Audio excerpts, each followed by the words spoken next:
fellow Dominicans. I'm Nicholson Dodds, the country representative for Rubis, Dominica. Uh, like my colleague who went before me, Mr. Etinoff, I too, on behalf of Rubis, want to empathize with all fellow Dominicans who suffered in one way or another and sympathize with those who suffered loss of loved ones. Uh, my colleagues from overseas have been asking me, tell me about the storm. And I just said to them, everyone has a story. And I know that is true for every one of us sitting here. To speak more specifically to our petroleum situation,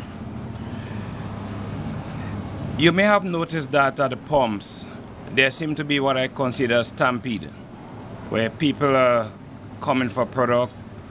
And many seem to believe that there is a shortage of petroleum product on island.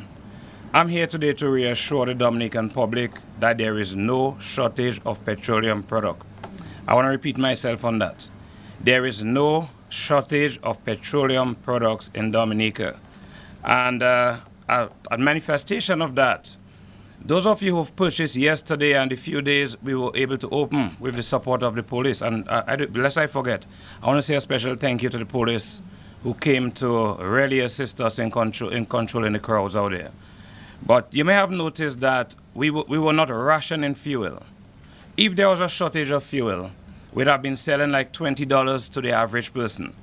People came with 3 and 4 containers and we sold them whatever they wanted. That is a clear indication that there is no shortage of fuel. To put it in layman terms, I'm going to give you some numbers.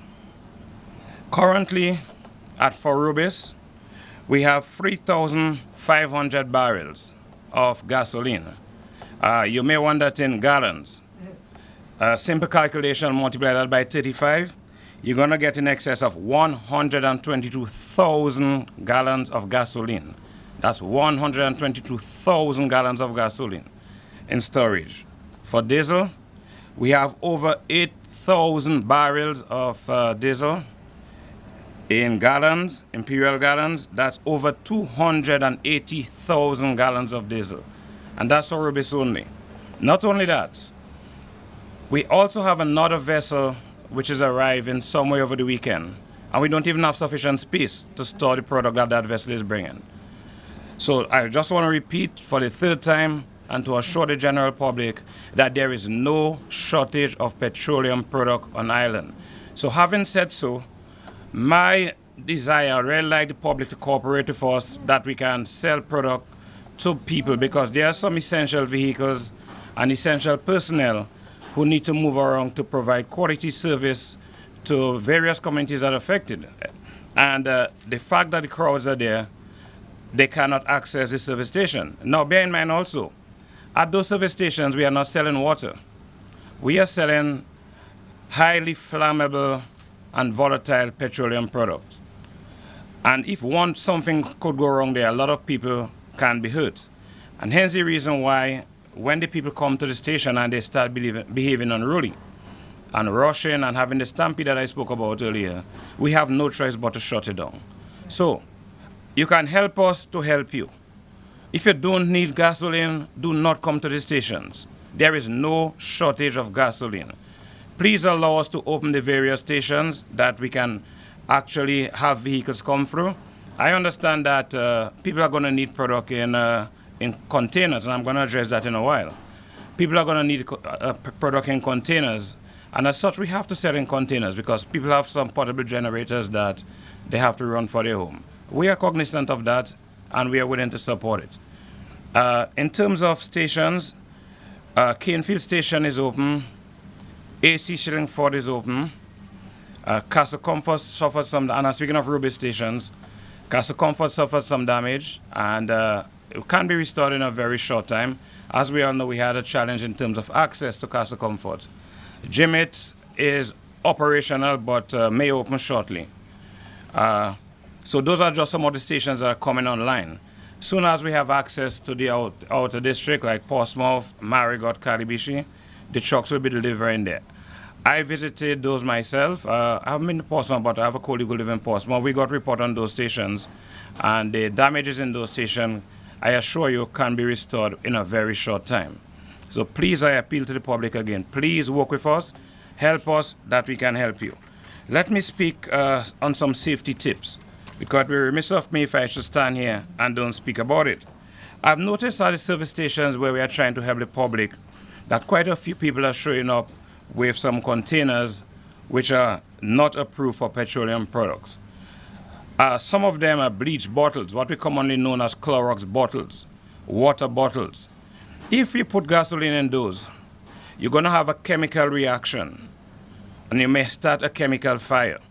The gasoline, the bottle was not designed to store that type of product.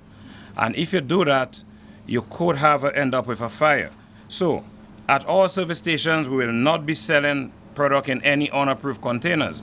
And I'm warning the public also, please, when you get to your homes, do not put product in those unapproved containers. It is unsafe and can start a fire at your home. And this is not a candle fire we're speaking about. We're speaking about a petroleum fire, which is not easy to put out. Secondly, do not store fuel in close to open flames, for example.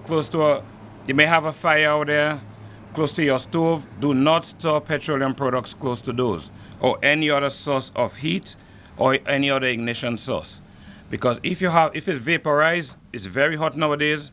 If you have gasoline stored in a container, it's going to vaporize. And that vapor is going to go somewhere.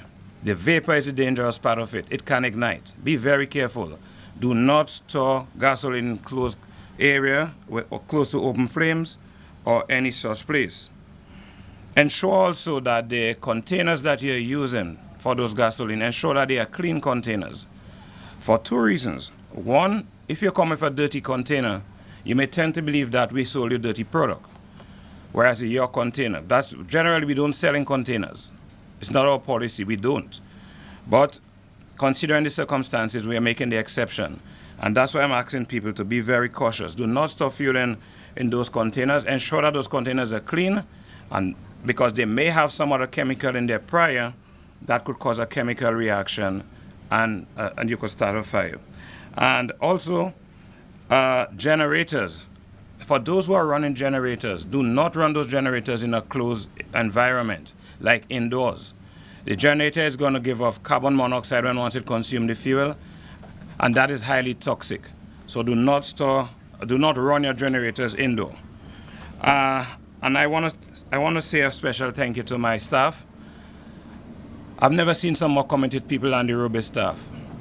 The day after the storm, literally, we had employees like everyone else who lost their homes completely, lost their roofs. And I'm saying that and it's really touching me. And those guys were out there asking, how can we help?